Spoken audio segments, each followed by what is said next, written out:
Hi, I'm Betsy Rosenfeld. This is Proposition Preview 2008. Here with me now is Jennifer Fearing, Campaign Manager, Yes on Proposition 2. Thank you so much for joining us. Thank you so much for having me, Betsy. Let's start with just an overview on why Californians should vote yes on Prop 2. Proposition 2 is a modest reform on November's California ballot that will give California voters an opportunity to phase out the most cruel and inhumane treatment of farm animals on California factory farms. By voting yes on Proposition 2, California voters will phase out the use of cramped, confining cages that keep animals raised for food from even turning around or extending their limbs. Let's clarify how things are now and how this would change. How would Prop 2 work? Right. So right now in California, nearly 19 million animals are kept in tiny, cramped, unsafe cages where the animals can't engage in basic movements like standing up, turning around, or fully extending their limbs. And specifically with Prop 2, we're talking about calves raised for veal who are kept tethered by the neck in small, confining crates.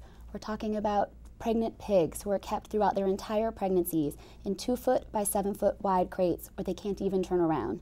And we're talking about egg-laying hens who are kept 6 to 7 crammed in a cage filled with tens of thousands of animals, where under the industry standard, each hen is given only 67 square inches, which is less space than a letter-sized sheet of paper on which to live her entire life.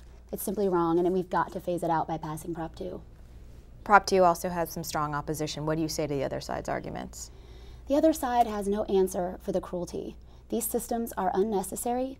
Many family farmers already know that raising animals in a humane environment that allows them simply to stand up, turn around, and extend their limbs is good for the animals and good for business. That's why more than 100 California family farmers are enthusiastically supporting Prop 2. Let's go through who the other supporters are of Prop 2. Sure. Well, it's sponsored by the Humane Society of the United States, and it's also endorsed by the California Veterinary Medical Association, the state's leading veterinary trade association, the Center for Food Safety, the United Farm Workers, the Center for Science in the Public Interest, the Union of Concerned Scientists, and many of our state's leaders, like State Schools Chief Jack O'Connell, who knows that this is the right step forward for California's children and for a safer food supply. Now, can you take me through what are the most important arguments laid out for Prop 2? Sure. Well, for starters, Prop 2 prevents animal cruelty. It's simply wrong to keep animals confined in this way. All animals, including those raised for food, deserve humane treatment.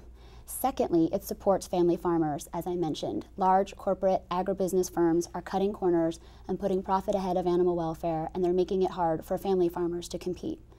Third, it really protects and safeguards our air and water resources. The American Public Health Association has insisted on a moratorium on factory farms in America because these places produce such highly intense, concentrated manure that it's wrecking our air and water resources. And that's why the Sierra Club and Clean Water Action are also endorsing Prop 2. Great. Now, my final question is, what would be the biggest impact if Prop 2 passes or if it doesn't pass? The biggest impact will be the significant reduction of animal suffering here in California and also nationwide. When we've passed similar measures in other states, we've seen national reform follow. And at the Humane Society of the United States, we believe that passage of Prop 2 is going to lead to national reform where no animals will be kept in such tiny confined cages that they can't engage in basic movement. Well, that does it for us. Thank you so much, Jennifer Fearing, with Yes on Prop 2. Thank you. I'm Betsy Rosenfeld with the Center for Governmental Studies. Thank you.